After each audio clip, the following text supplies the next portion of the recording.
Welcome back to the channel. My name's Tom, and the time has finally come for the Nerd Cave video. It's been a long time in the making, and hopefully it's not too disappointing. But this is my Nerd Cave. This is where I come to forget reality and live back in the 80s and 90s. And I'm going to show you around. Can't show you everything because it would take like 12 hours to do that, but I'll show you the highlights.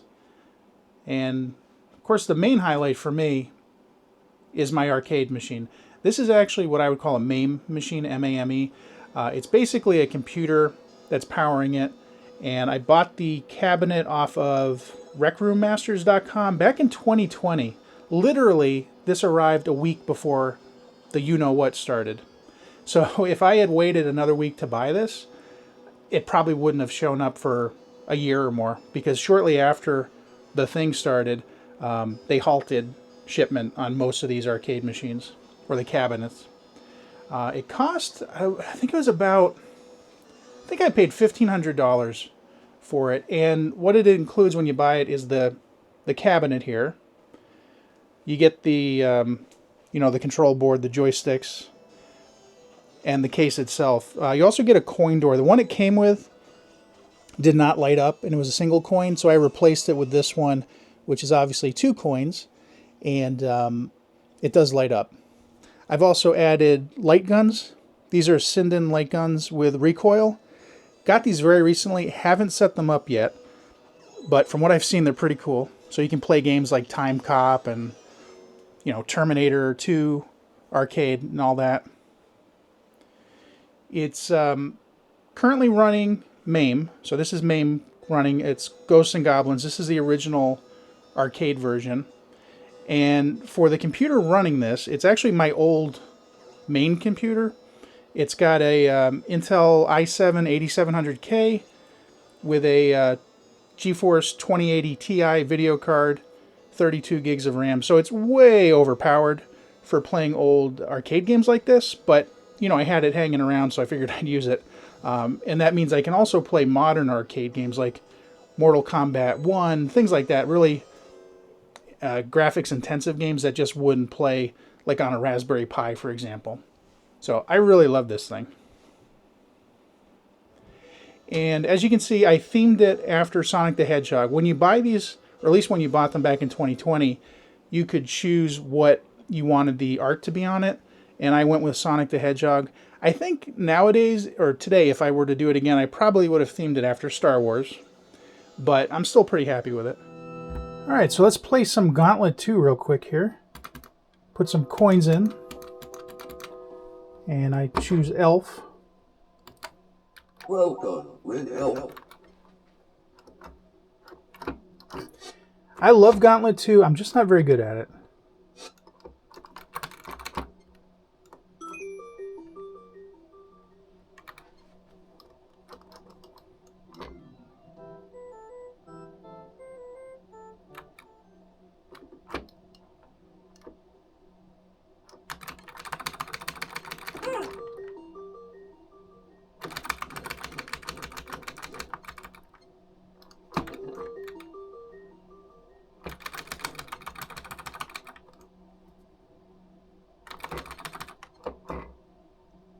I'm not good at crossing these at all.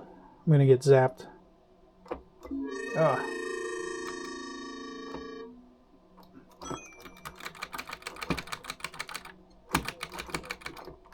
And these guys lobbing stones at me. That's not fair because I can't shoot them over the wall. Ugh. And then behind it you can see I got this Sega neon sign, which I got off of Amazon. I think I paid, I don't know, maybe 80 bucks for that.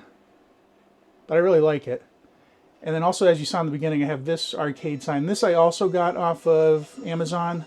I think it was like maybe 120 bucks, something like that, maybe. Got it a few years ago. And I've got some original marquees from arcade machines. That's Pac-Man Plus, Super Cobra, Popeye, Colony 7, Victory Road. And a lot of these are just signs that I would have bought off Amazon and other online stores for like $5 each. But I like them. You know, the Batman, Amazing Spider-Man. Detective Comics, whatnot. Then I've got my TV set up. I don't watch a ton of TV in here. This is more like special occasion when, again, I want to get away from everything and I want to go into this room, not be surrounded by anything related to work or anything like that, and I'll just watch a movie. This is a 4K TCL TV. I got this around the same time I got the arcade cabinet. I think it was like $700 at the time. It's pretty good. It's not as good as my OLED, which I have in my living room, but it's not bad. And I've also got a surround sound setup with a Sony receiver down here, and it's a 5.1 system. This is my HD DVD player, and it does work. There's my original Xbox, which does work. The only problem is it doesn't work with HDMI without an adapter, and I don't have an HDMI adapter yet. There's my Retron 5. That plays old Sega Genesis, NES games, Super NES, and also Game Boy, I think.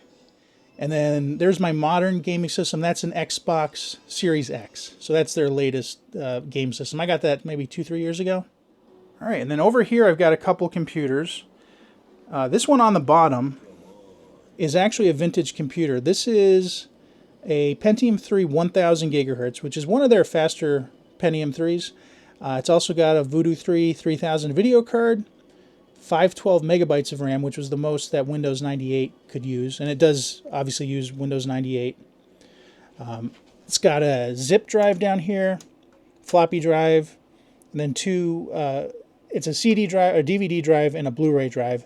The only thing I need to do with these, though, is spray paint them beige so that they match the rest of the case. And then up here is what would appear to be a vintage computer, but is not, or at least not entirely. The case, though, is from '96. I bought it new, and this was my main case up until probably the mid-2000s. But currently, it's got a modern system in it. It has a Ryzen 9 5900X, a NVIDIA RTX 3080 Ti, 32 gigs of RAM, NVMe drives, everything. It's fully modern. I've also got a Blu-ray drive here, front panel USB, which these computers would not have had back in the 90s. And I spray painted these beige to match the case, which again is what I'll do to that computer on the bottom. And I was also able to get a real floppy drive hooked up to the modern computer. It uses an internal USB 2 connection, but it works just like an original floppy drive would. And here's what it looks like from the inside. So I've got all Noctua fans. I've got an exhaust fan up here, and I've got 2 exhaust fans on either side. Probably don't need this many exhaust fans, but what the heck. And then there's the big Noctua cooler. It's got the 40 millimeter fans on it. And there's the 3080 Ti. Now, I know some of you are going to say, well, the cable management's not that great. You have to understand, this case is from '96. It was not designed for cable management. There's literally nowhere to hide the cables. There's no back area to tuck them away. So you pretty much have them out in the open, and that's your only option. Here's the computer on the top actually running Duke 3D. It's a 4x3 monitor. It's a Dell from around 2000. I think it's an FP2000, I think is the model number, I think, or maybe an FP2001. I can't remember. But it's 4x3 aspect ratio, which is somewhat uncommon. Most monitors of this era would have been, or at least most LED monitors or LCDs, would have been 5x4, which is slightly narrower. And most original CRT TVs and CRT monitors would have been 4x3 aspect ratio, just like this. So if you're looking to play old games on a monitor, it's best to have a 4x3 monitor. So that's why I'm using this. And then these speakers are Altec Lansing ACS 55s. I had these exact ones when I was, a teenager in the mid to late 90s, but the originals broke. I forget what happened to them, but they just broke. So I ended up finding these on eBay maybe 10 years ago, brand new in the original box, still sealed. And they work perfectly, and they're in obviously perfect condition, so I'm really happy to have those. And then I'm using a vintage, or I should say a retro keyboard. It's by 8-Bit Do, or 8-Bit Do, and it's supposed to look like a IBM Model M. So I think this is really cool. And then over here, this is my original Commodore 64 from the 1980s. Sadly, it doesn't work anymore. One or more of the chips is not working. I'm not sure which one. So I know it can be fixed. I just have to figure out which chip it is, and then I just have to find the time and motivation to go in there and fix it. But I would never get rid of this just because, again, it was mine when I was a kid. Now here's some toys that I got recently online. So these aren't going to show up in any of my flea market videos because I didn't get them at a flea market or in a store. Most of them are from Amazon. However, this one here, this giant Voltron, is from BigBadToyStore.com, which is a really great toy store. They sent it in a box that was like, it was double boxed. It was super well packaged. It was amazing. Unlike with Amazon, I got this just today, actually. This arrived. It's Star Wars, the Vintage series. It's the Mandalorian's N1 Starfighter. Now, I'm a collector, and I think most collectors out there will agree with me. This huge dent in the box is not acceptable. So I've requested a replacement on this, so hopefully I'll get a new one that does not have this giant dent in it. But I think it's a really cool toy. I would say this is probably their higher end line, and they're based on the original toys from the 70s and 80s. So this is very much like the packaging you would see back then, and it's got the Kenner brand name on it rather than Hasbro, which is who actually owns the Star Wars license today. This one's from the Star Wars Micro Galaxy Squadron. This is the Ghost from the cartoon Star Wars Rebels. Really good cartoon if you're into Star Wars and cartoons. This one is normally $60, roughly, online. I got it on sale at Walmart for $15, so I picked up two of them.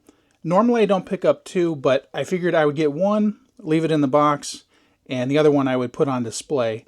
And, you know, of course I'm going to keep the box as well, but at $15 each, I couldn't pass that up. And then this one here is also from the Micro Galaxy Squadron. It's an AT-AT walker. I have a normal one of these, which is just a plain old walker. This one, though, is the Endor Special Edition, which I think was an Amazon exclusive. So it's got this like plant growth on its legs, and it's got some dirt on it, and it just looks like it's been out in the wild. And here's another one from the Vintage collection. This is the New Republic E-Wing from the Ahsoka series. And this is pretty big too. This is about the size of the X-Wing toy from the 80s. Roughly, it's that big. It's not super detailed, but it's not bad either. And it comes with this special R2 lookalike. It's KE4N4. And this was not cheap. I think I paid $100 for this. Here's some more from the Vintage collection. This is a Scout Trooper with a speeder bike from the Return of the Jedi.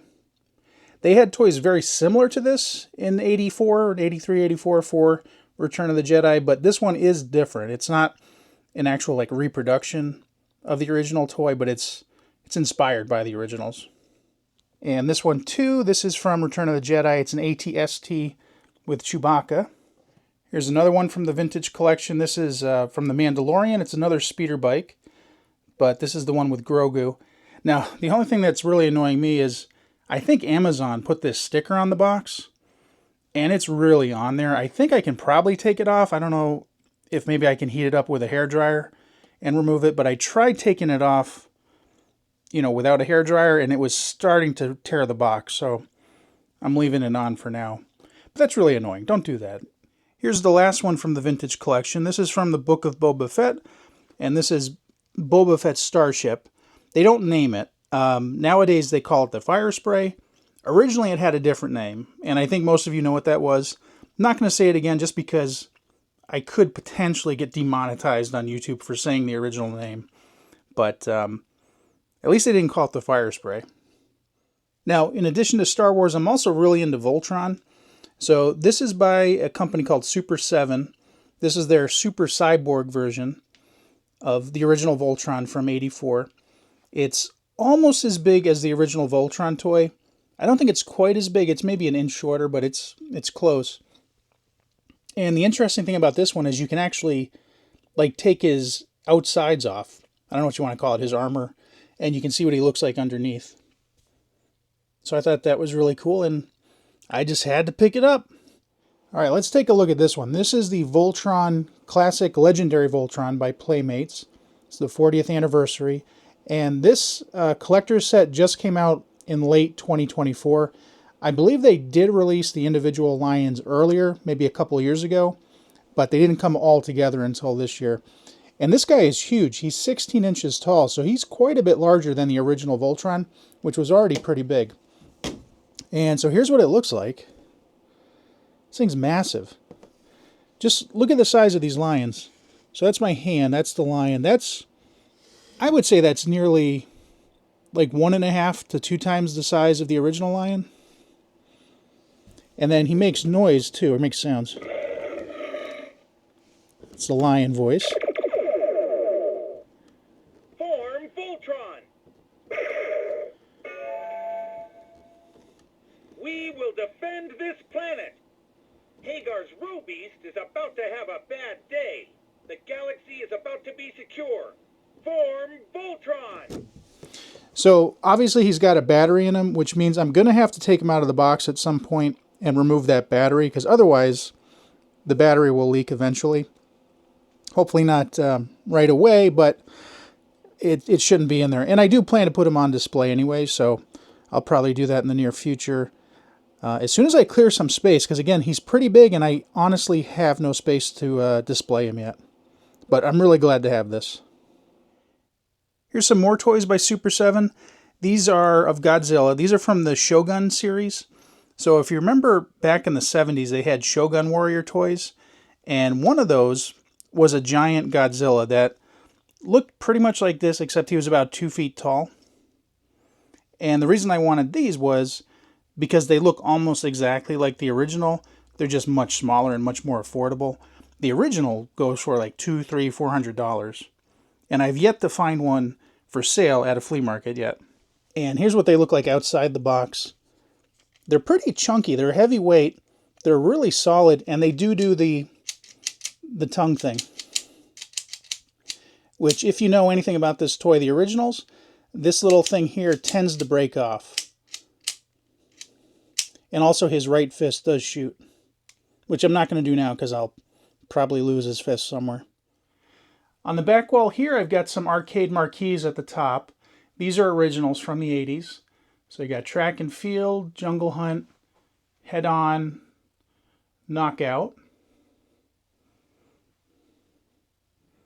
And then down below I have Ms. Pac-Man and Pac-Man. I got those maybe 5 to 10 years ago on eBay.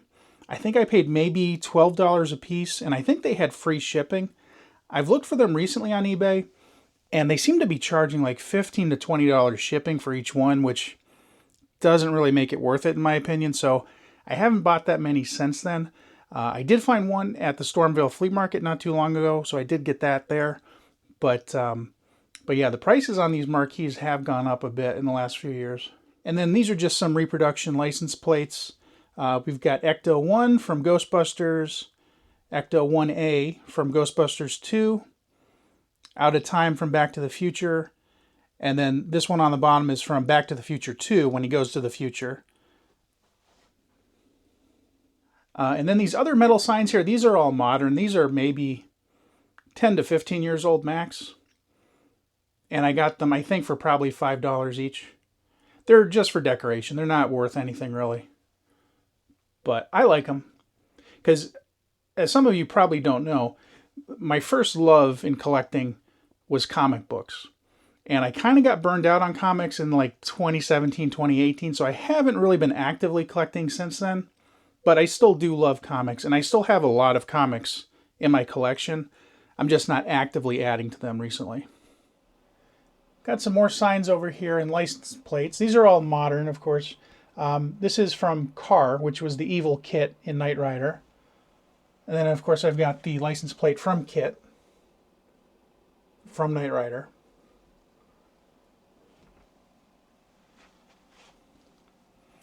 And then at the bottom here, this is a marquee from apparently an old like slot machine or some sort of gambling machine from a casino. It was Star Wars Droid Hunter, and I got this at a convention 2 years ago, and I think I paid $50 for it. Maybe 40, I forget exactly. But it's huge, and I love it.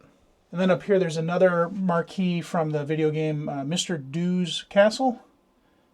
And I got that at Stormville. I think I paid $10 for it. Then I've got my Jeffrey plush from Toys R Us. I got this at the Toys R Us at Macy's, I think last year. Yeah, so I think December of 23. Or actually, no, it was probably in January. It was after Christmas, so I got him on sale. And he was like drastically reduced in price. I think I paid less than $10 for him. And he's pretty big. You know, this is the full-size Jeffrey. And then this is just some random Darth Vader plush that I got for Christmas maybe 15 years ago. Here's a few more toys that I have in my collection.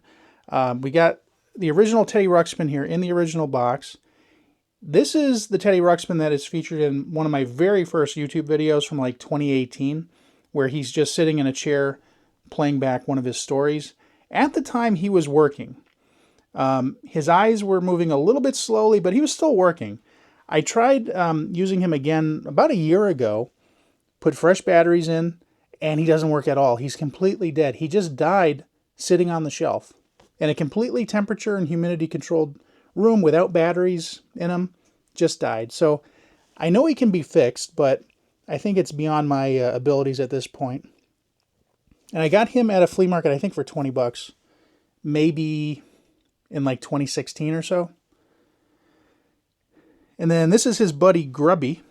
Got him off of eBay. You can see he's still got the original Child World sticker on him. He was originally $39.99.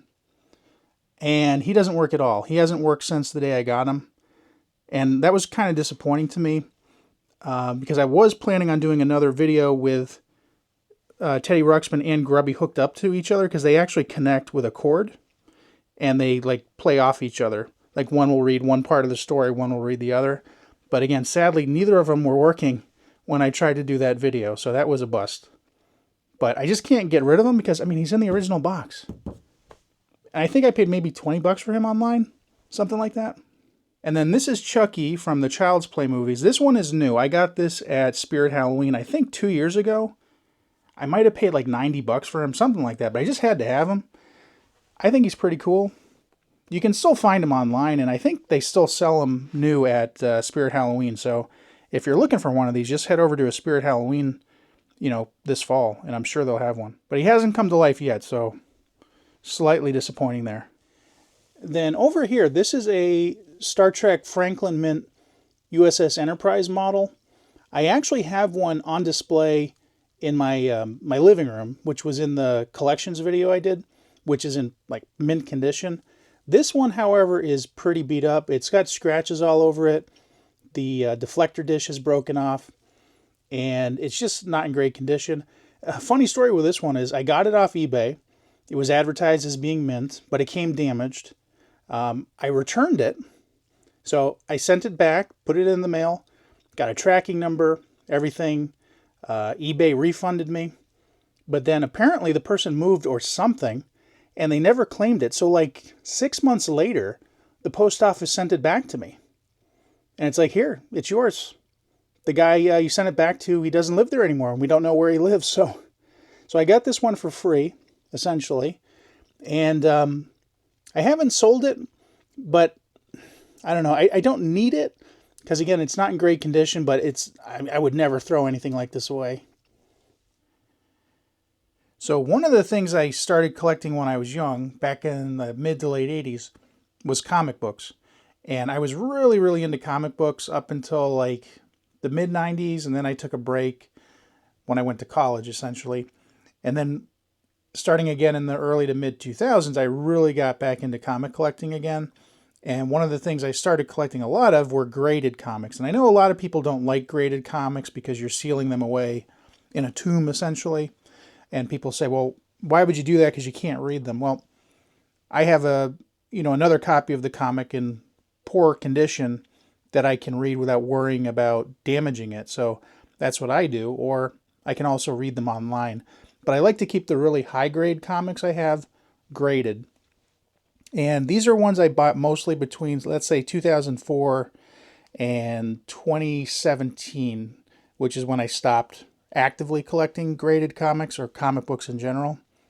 And I've got something like 330 of them, something like that roughly. And they're not in any order whatsoever in these boxes. I do want to put them in order at some point, but they're currently completely random. So I figured I'd bring down 2 of the boxes and just see what's in there, because honestly, I don't know. So let's take a look. All right, so we got Marvel Premiere number 57 from 1980. This is the first appearance of Doctor Who in Marvel Comics.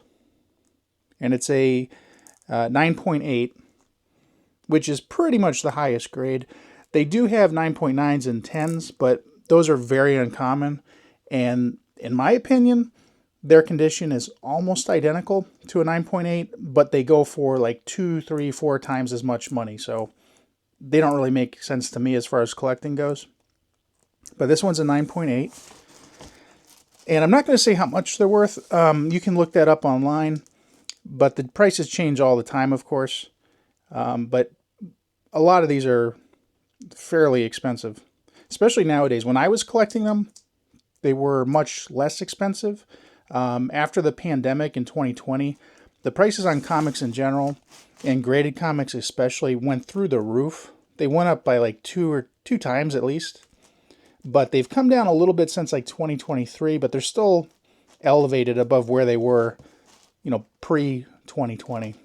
Here's Booster Gold number 1, 9.8. It's the first appearance of Booster Gold. Not my favorite character, but he does appear in some Justice League comics and cartoons. This is Superman 75, The Death of Superman. This is the 3rd printing, which actually is less common than the first printing. So, like 3rd and 4th printing of these tend to sell for a little bit more money than the first printing, just because they are much less common. This is one of my favorites. This is Masters of the Universe number 1 by DC. It's from 1982, and it's a 9.8, white pages.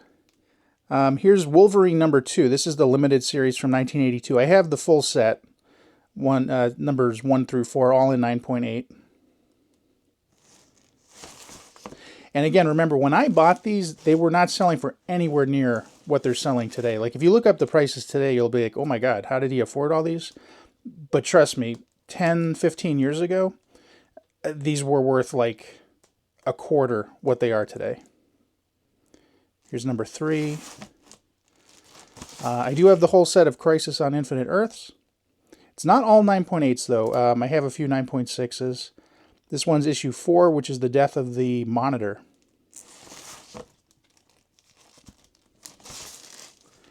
Here's Amazing Spider-Man 316. This is a very early appearance of Venom from 1989.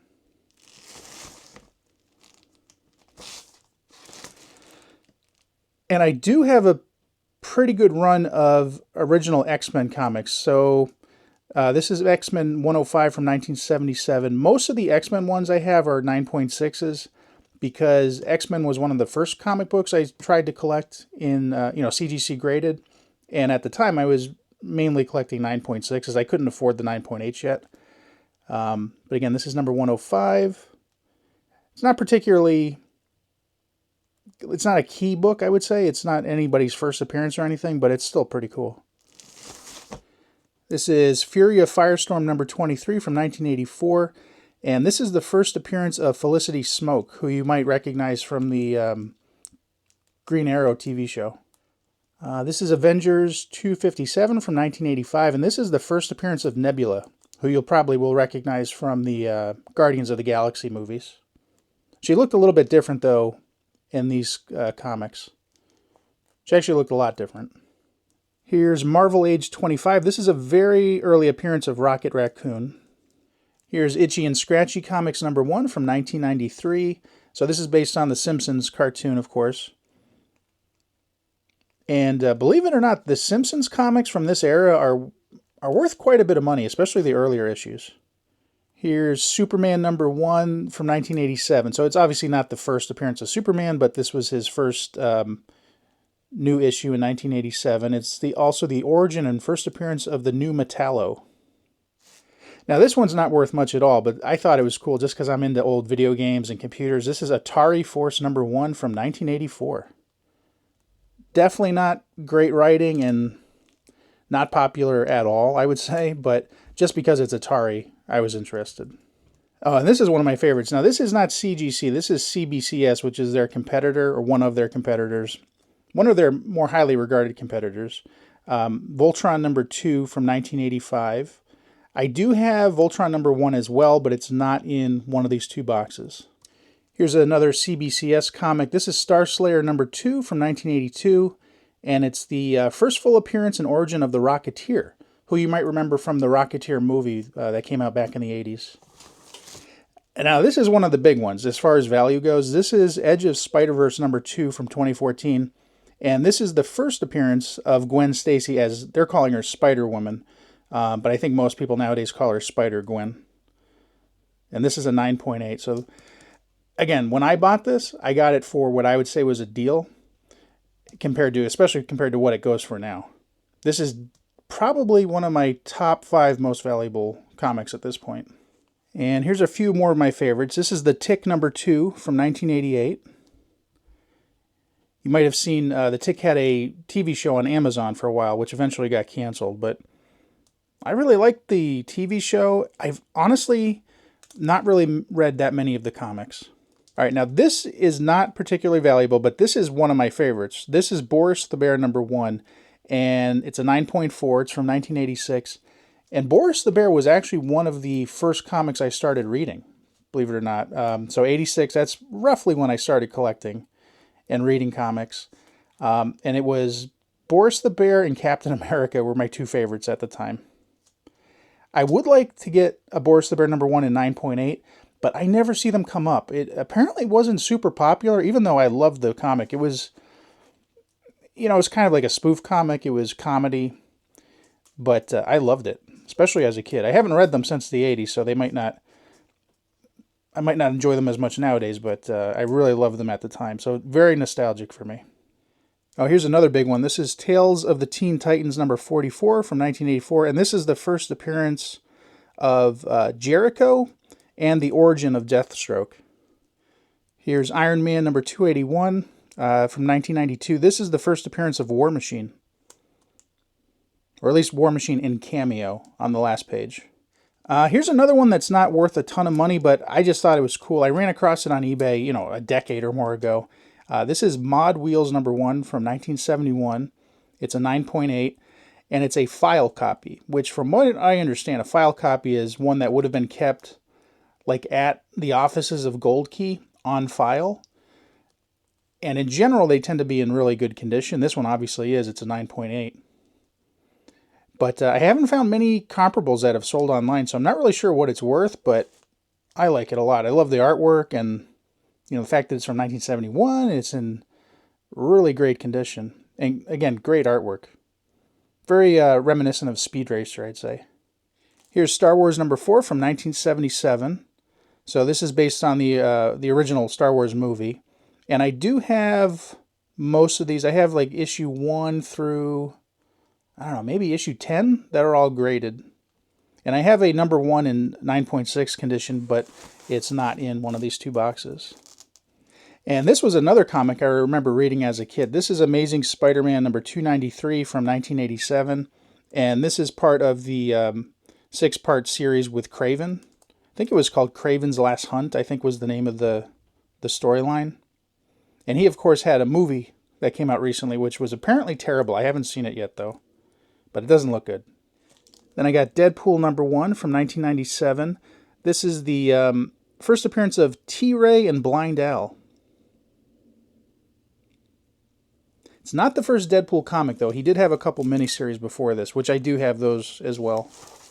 Then I got Masters of the Universe number 2. Now, the other one I showed you, Masters of the Universe number 1, was by DC Comics. This one came a little bit later in 1986, and this was by Star Comics, which was part of Marvel. All right, now this is the last graded comic I'm going to show you for today. This is X-Men number 114 from 1978, and this is actually the first time they used the name Uncanny X-Men in the title. Before this, it just said X-Men. I think in the inside of the book, in the indicia, I think is what it's called, it would have said Uncanny X-Men before this, but it wasn't until this issue that they actually had it on the cover. All right, so in addition to the graded comics, I also have a ton of ungraded comics, or as some people call them, raw comics. I may send some of these in to get graded someday, but the thing that puts me off about sending comics out to be graded is that they take so long to get graded. Last time I checked, it's a minimum of a few months to sometimes up to a year to get these back from CGC, which is ridiculous. So, if they would come back sooner, like within 1 to 2 months, I probably would have sent a lot more off to get graded.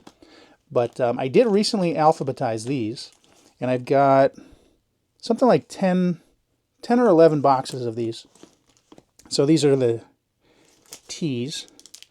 And, okay, they're a little bit tight now. Let me pull some out and show you what I got. All right, so here's a few that I've been thinking about sending off to get graded. We have Uncanny X-Men number 129. Which I have to admit, I forget, what makes these particular issues special, but, I'm sure there's certain first appearances and stuff which I just can't remember. This might have been one of the first appearances of Kitty Pryde, but I'm not sure. We got X-Men 131. And I would say if these came back graded, I would expect the grade to be probably like between 8.5 and 9.6 maybe. I wouldn't say any of these are 9.8s, but I have been surprised in the past with some of the values on these. Or, the grades on some of these. Here's X-Men 132. It's a Hellfire Club appearance. X-Men 133. They got X-Men 136. 137. This is a big one. I think this is the Death of Phoenix. So yeah, I'm pretty sure I'll send this one off to get graded at some point. And then I have a couple copies of X-Men 266, which is the first appearance of Gambit. These would probably come back, I'm guessing, 9.0 to 9.6. It's hard to say. Okay, and then finally, the last raw books I'm going to show you are these. This is Ultimate Fallout number 4, which is the first appearance of Miles Morales as Spider-Man. And I got these, I think I paid $5 a piece for these at a comic book show. And there's 4 of them. One of them is in really, I wouldn't say poor condition, but it's not in great condition. This one here, this would probably be like a 5.0. But a couple of these I would say are at least 9.0 or higher. And I do have a copy of this in 9.8, which is worth, it's over $1,000. It's quite valuable. So just that fact alone makes these worth sending off for sure. So another thing I've mentioned that I collect is old computer games and video games, and also VHS tapes.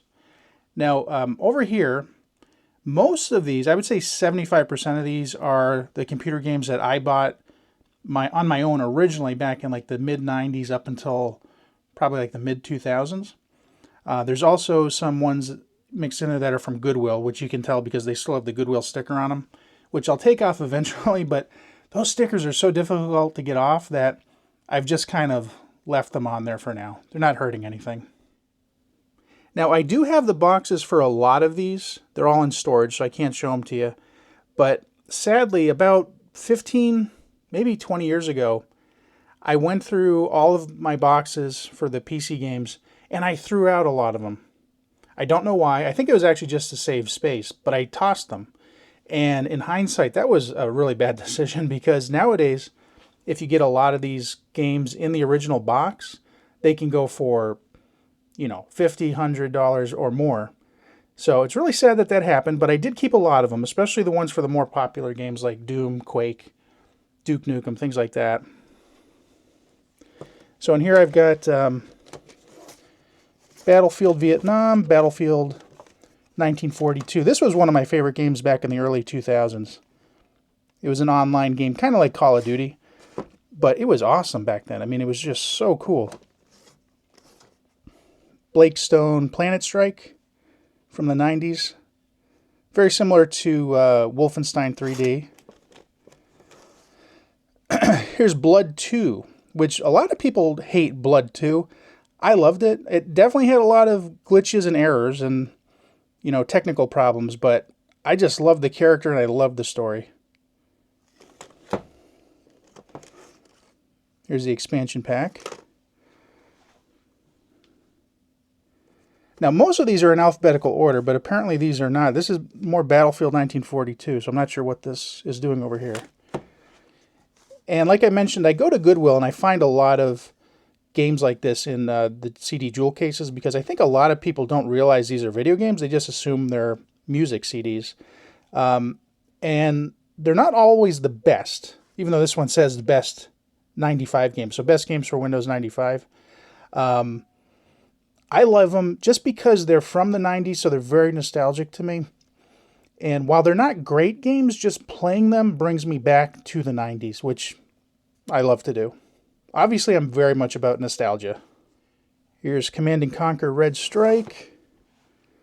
And obviously, I'm not going to go through all of these, but I'll go through some of my favorites. Now, here's Carmageddon 2. I got this one at Goodwill. I did own the original Carmageddon, which I'll show you. I never owned Carmageddon 2, even though I played it a lot, if that makes sense. Back then, you know, you could find these games online. And let's just say I found a lot of games like this. But I was able to find it eventually at Goodwill, so I bought it. And I've got the Windows version and also the Mac version, which I would say is pretty uncommon. I don't have a Mac that can play this, but I just love having it.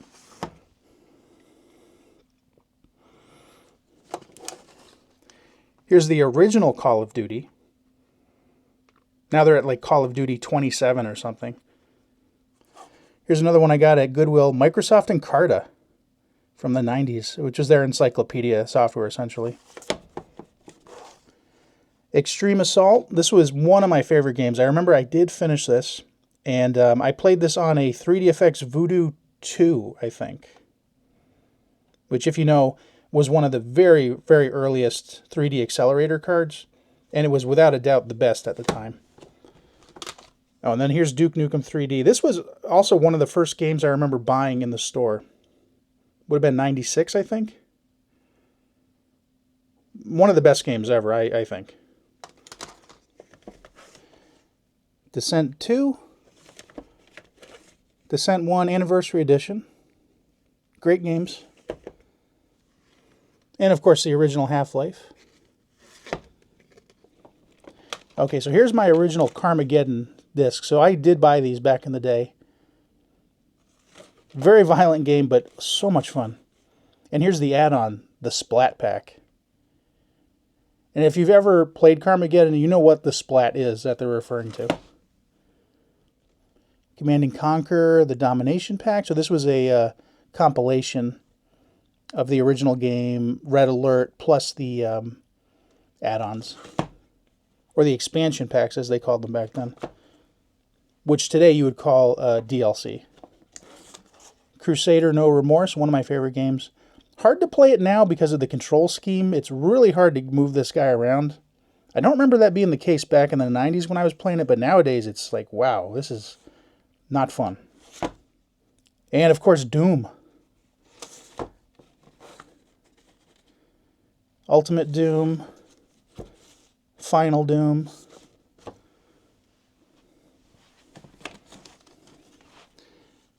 Diablo, the original.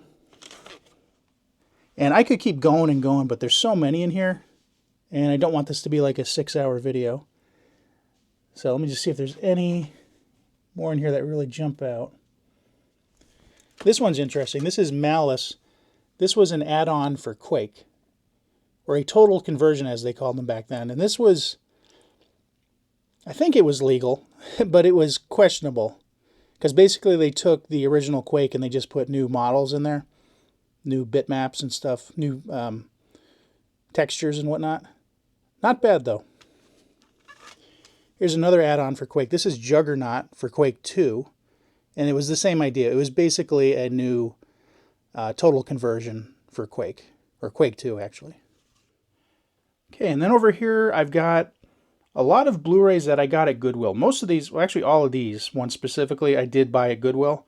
And again, you can see the Goodwill sticker still on them because those things are hard to get off, let me tell you. But again, someday I'll get them off. They're easier to get off the plastic ones where it's on plastic, but the ones where it's on like this cardboard sleeve, where's one like this, you got a good possibility of tearing them. And most of these were like $1, $2, $3 each, which is cheaper than you can find them for at most flea markets. But I've got tons of them.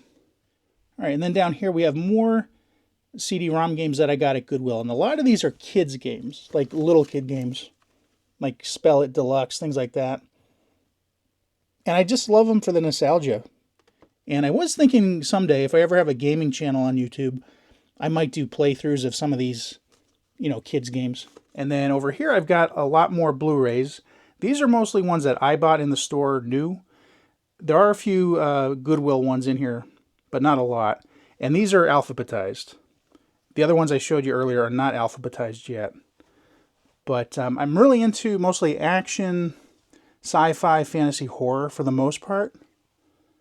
So we got 12 Monkeys, 2001, 2010, 28 Days Later, Alice in Wonderland, all the Spider-Man movies, pretty much all the Marvel movies, Avengers, Back to the Future, Battlestar Galactica, Big Bang Theory. I actually got these at Goodwill for like $2 for each season set. I don't really watch The Big Bang Theory, but I couldn't pass up $2 for an entire season. Big Trouble in Little China. And one of the few music Blu-rays I have. This is Metallica, Slayer, Megadeth, Anthrax, The Big Four Tour, live in Bulgaria. It's pretty cool. The Farscape series. Thing with the Farscape series, even though it's Blu-ray, apparently they lost the original masters of these TV shows, so they don't really have any in true high definition. I think these were based on the PAL version of the series, which was the highest resolution, but it's still pretty low resolution, so it's not the best as far as image quality, but I just love Farscape. That was one of my favorite shows back in the early 2000s. We got pretty much all the Batman movies. Fringe, the TV series, I love that. Got some Game of Thrones Blu-rays. And of course I've got The Hobbit and the Lord of the Rings trilogy.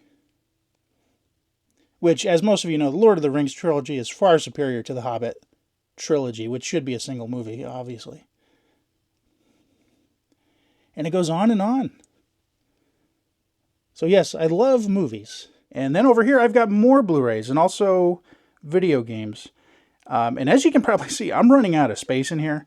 I literally have every single wall covered in either, a poster, a sign, or a shelf for DVDs and CDs. And there's literally no more room left. And actually, before we get to the movies down here, these are, I don't know, I wouldn't say back glass, but these are from old arcade machines and possibly pinball. I'm not sure what games these are actually from, but I got these at Brimfield for, I think, $10 each, maybe a year or two ago. And these are glass. So I don't really want to hang these on the wall because I'm afraid if they fall, they're obviously going to shatter. And here's a better look at them. So if anybody can tell me what games these are from, please let me know in the comments. Because they don't have a name on them anywhere. Alright, so here's more of the Blu-rays. Again, these are in alphabetical order. Got Stargate Atlantis on Blu-ray. Original Star Trek. Star Trek The Next Generation. I am missing Season 7 of Star Trek The Next Generation for some reason. So I'll have to get that. Star Wars, of course. Down here, these are mostly games I got at Goodwill. We got original Xbox here. And then Xbox 360, Xbox One. A lot of Xbox 360. And you can see the tag on these. Most of these were, like these are $2, $2, $4. A lot of them, though, at Goodwill, as you may know, they have sales. Like they'll say this week, all the blue tags or all the red tags are 50% off. So it's very likely that some of these I got at 50% off the sticker price. And here's some more Goodwill finds. These are Laserdiscs. I think I paid, like some of these say $5, $10 on it. I'm pretty sure I did not pay that full price on these. But I love these. I mean, just for the artwork. I don't have a Laserdisc player, so I can't play them. And most of these are still factory sealed, and I don't want to open them. This one is Desperate Crimes with Tracy Lords and Denise Crosby. So I'm not going to say who Tracy Lords is, but if you Google it, well, let's say don't Google it at work. But I love the cover. And we got Invasion of the Body Snatchers, the original. A classic, Hard to Kill with Steven Seagal. I think that was the first Steven Seagal movie I saw. And I think I saw it in the theater with my dad. And at that time, everybody thought he was legit, and he was really cool.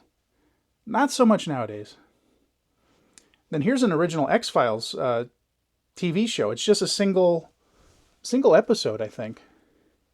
Which is crazy, because originally this would have been $30. So you're paying $30 for a single episode. That's wild to me, that you would pay that much. Then here's a couple other Laserdiscs. This is Bad Love and Prey of the Chameleon. Again, I've never seen these. I would imagine these are pretty bad movies. But it seems like the guy that brought these into Goodwill was really into, I don't know if you want to say cheesy movies like this, like just bad movies. But again, I love the artwork, or the covers are just pretty amazing. Oh, and also up here, I've got some video games. These are Sega Master System games, obviously in the box. These ones I bought at, what did they call it? It was that retro convention in Connecticut a couple years ago. I'll put the name up here if I can remember it. But these are ones I had as a kid. These are not the ones I had as a kid, because those got tossed or sold or something.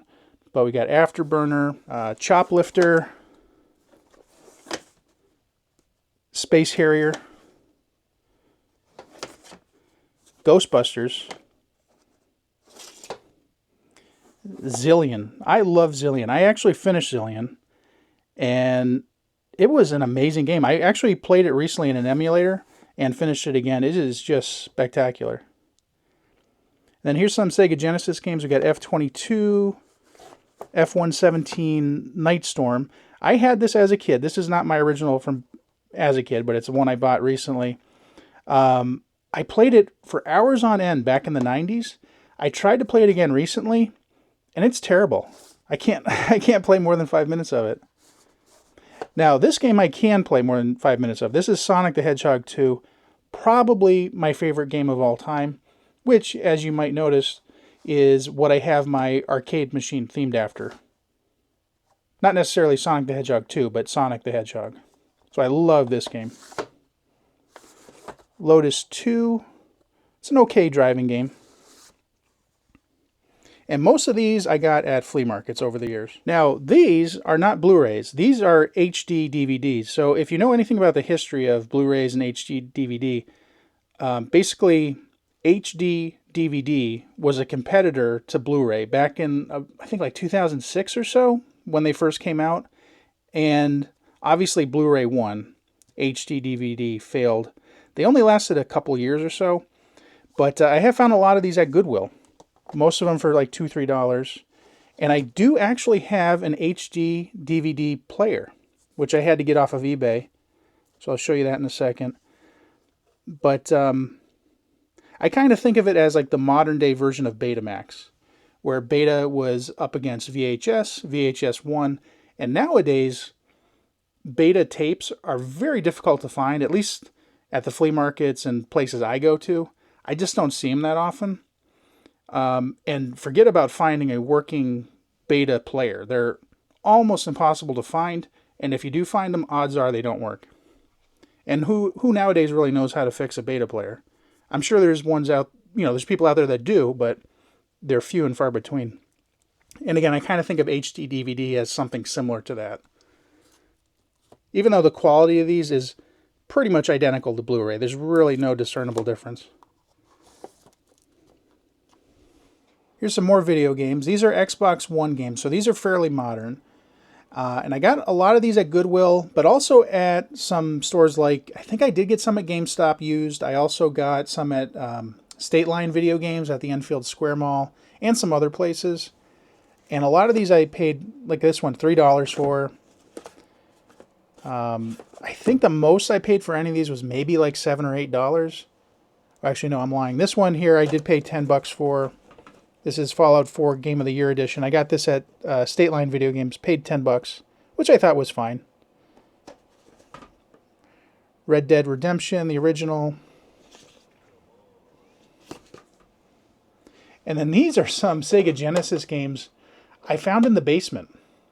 They were covered in mold and mildew, and they're obviously not in great condition, but I couldn't toss them.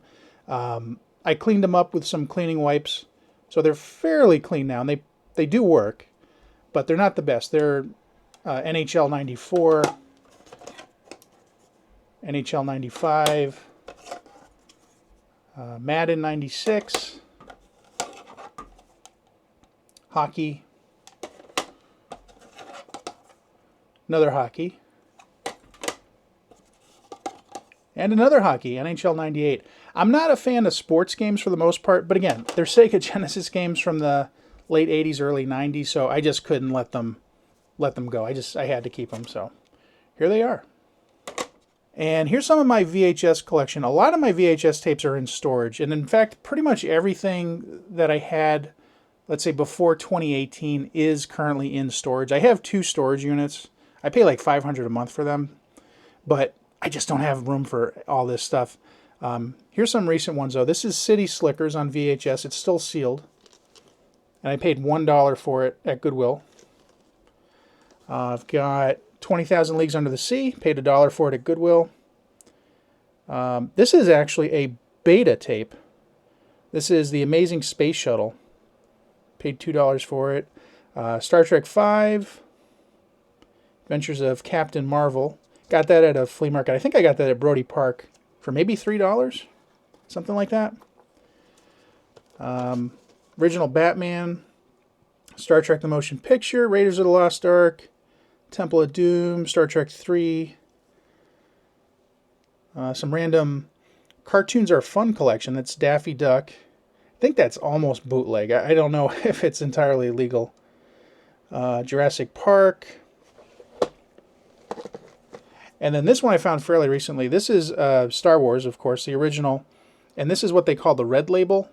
So I think this was like the first mainstream version of Star Wars on VHS that you could buy as a consumer, other than like rental versions, which came before this. And I paid $3 for this at Stormville. And I think it's worth more than that. So, got a pretty good deal there.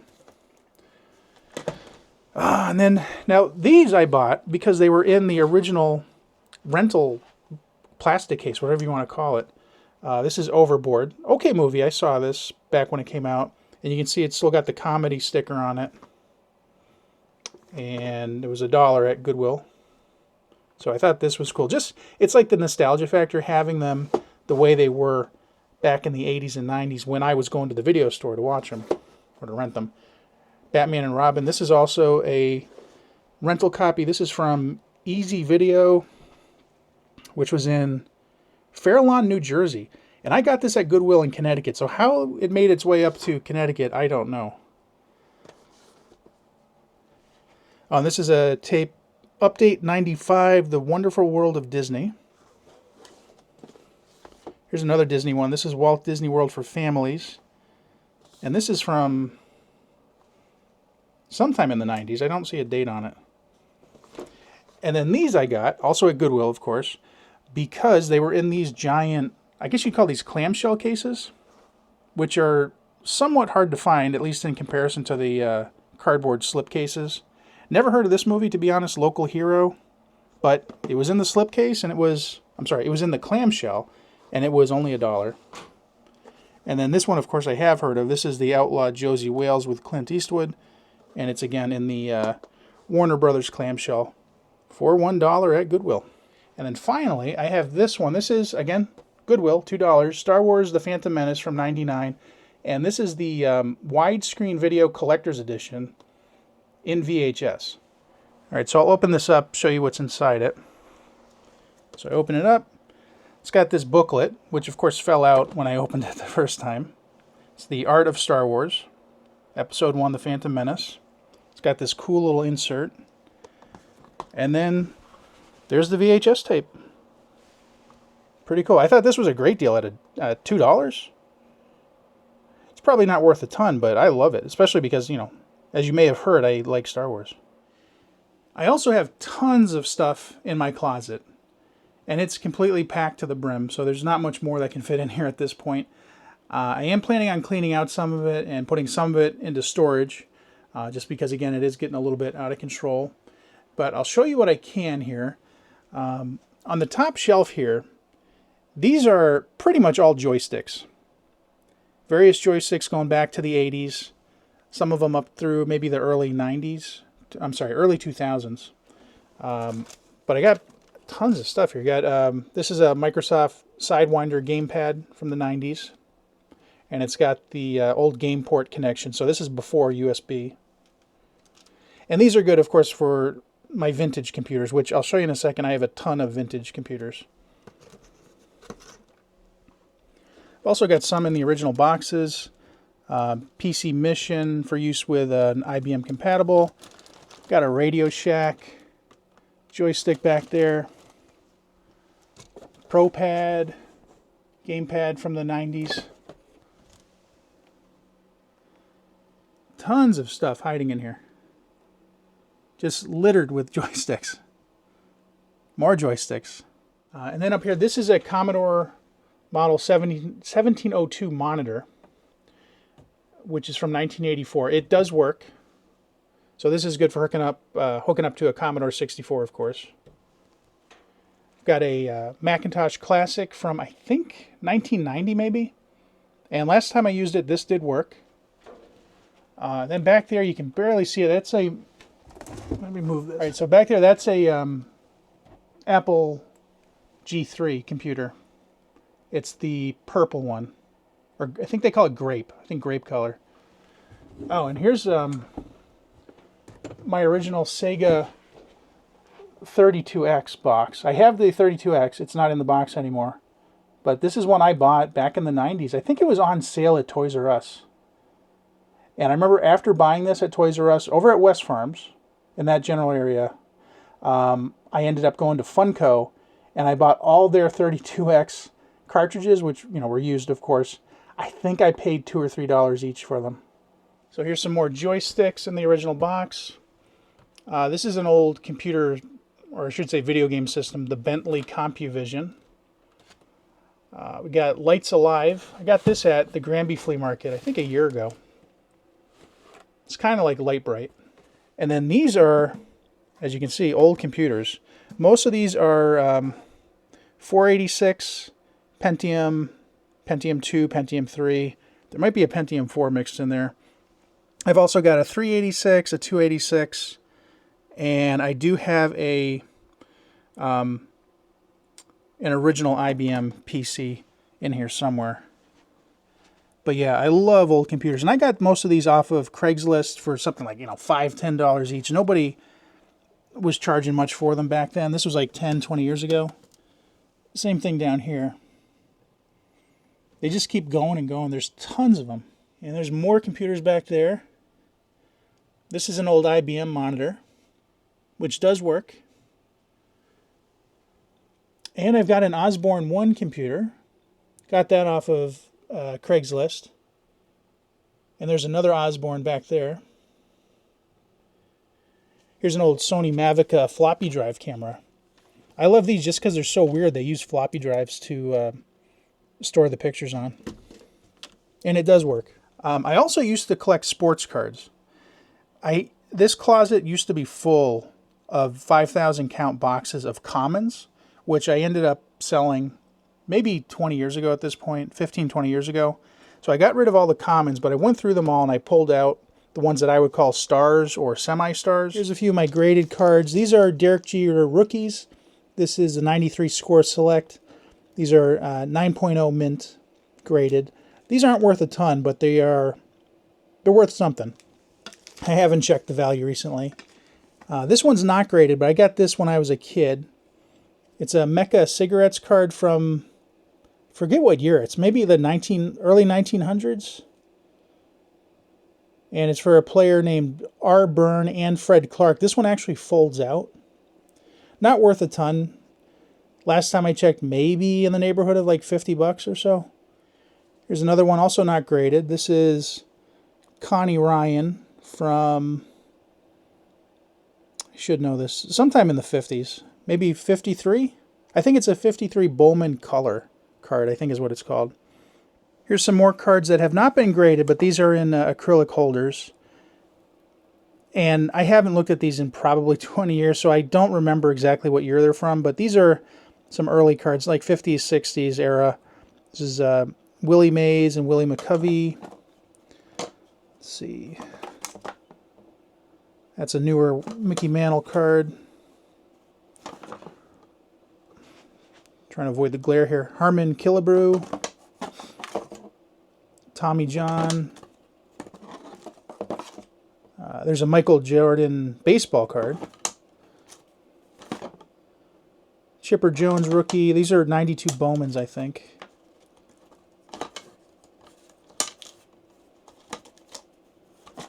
There's Ricky Henderson.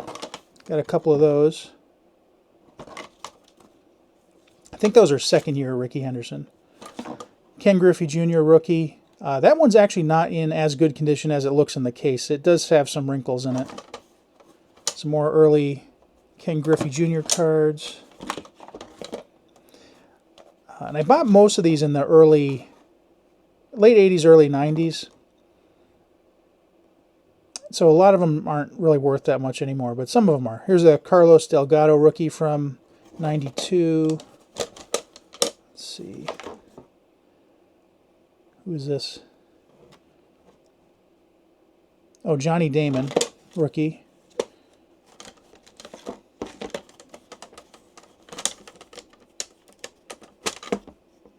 Early George Brett card. A couple of those. Oh, actually 3 of them. Barry Bonds rookie. These aren't worth much anymore. They used to be. Barry Bonds. And these were graded by some, I don't know, I don't want to say fake grading company, but nobody I've ever heard of. It says pro grading. So I wouldn't take their grading too seriously, but this is allegedly a 9.5. It's a Barry Bonds 1986 Fleer Update rookie card. And this one is also a 86 Donruss Rookies. Stupid glare, jeez. Barry Bonds. And this is allegedly a 10. But, again, I wouldn't take their grading too seriously. Here's some of my non-sports cards. We've got a bunch of cigarette cards. Various subjects. And I got these real cheap. I probably paid $5 for all of these, whereas nowadays if you go to a flea market, they're probably going to charge you like $3 to $5 per card. Here's more. These are from the Wings cigarette cards. These are my favorites. These along with these. These are from Topps, I think. These are also called Wings, but it's not Wings cigarettes. It's just called Wings. And I think these are from the 50s. And I've got some more modern ones here from the 90s and 2000s. Just random ones. Okay, now this is the closet in my bedroom. I'm not going to show you my bedroom itself, but I'll show you what's in the closet, which I kind of consider an extension of the Nerd Cave. I've got tons of computers in here, which is basically what this is. It's like computer storage. So on the left here, I've got 2 Texas Instruments TI-99 computers. I've got a Commodore 64C in the box. Doesn't work. I've got a VIC-20. It does work.